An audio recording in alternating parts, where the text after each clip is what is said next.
I know that India is a big place, and there's a lot of people there, but I went there to be alone.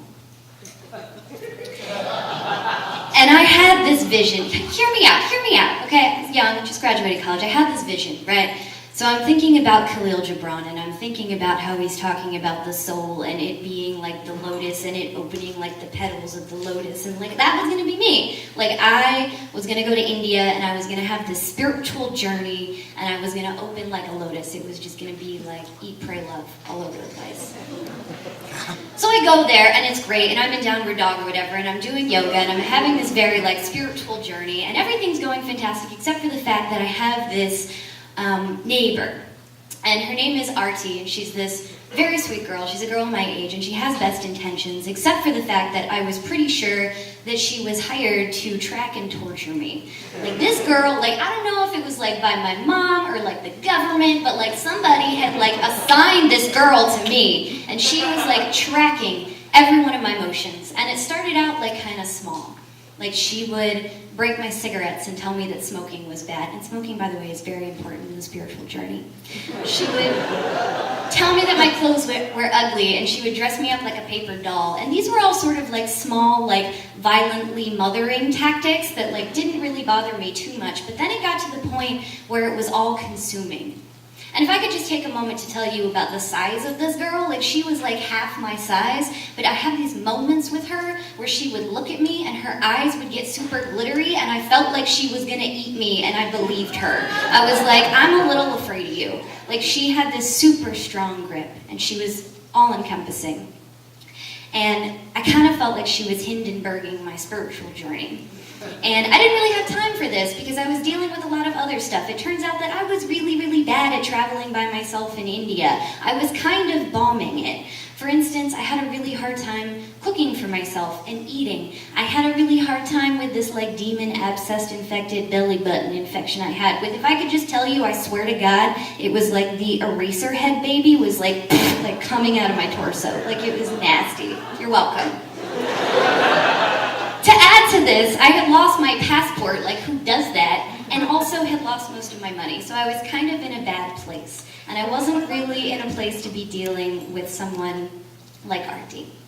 And I'm at this low point where one night I'm trying to make dinner, and I'm like burning the eggplant, and it's not working out. And so I like see this jar of Nutella, and I'm like, just eat this jar of Nutella. And I like grab it, and it just like falls, and it was made of glass, and there's like glass shards like everywhere. And as I'm sort of like licking through the glass shards, like Nutella up, Arti like bursts in the door like business as usual and comes in and like locks eyes with me, and she looks at me and she's like, oh girl, this is a low point. And she like grabs me by my wrist and she drags me over to her flat where she and her 5 roommates are eating dinner, and they give me a plate of food, which is awesome because I'm hungry.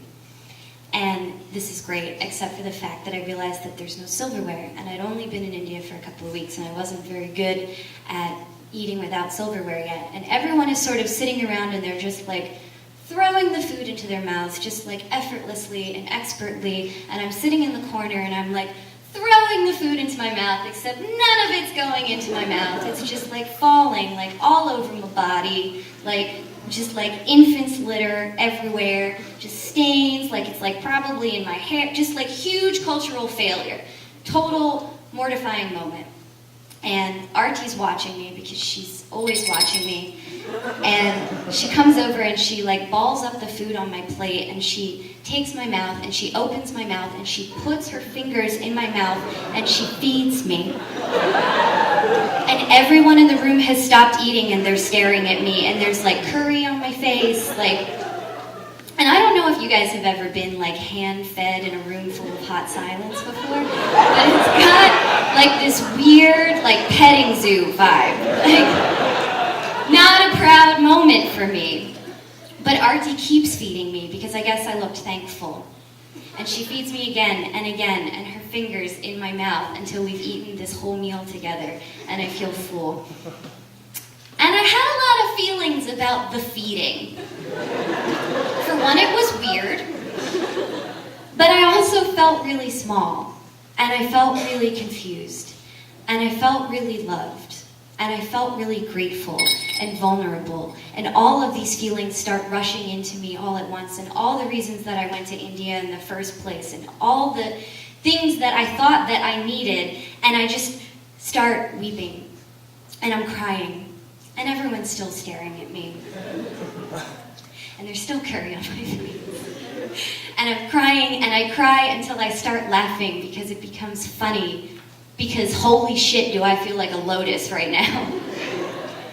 And Artie and I became very, very good friends after that. And I went over to dinner a lot after that, and she always left a spoon out because I think that moment was a little bit weird for her too.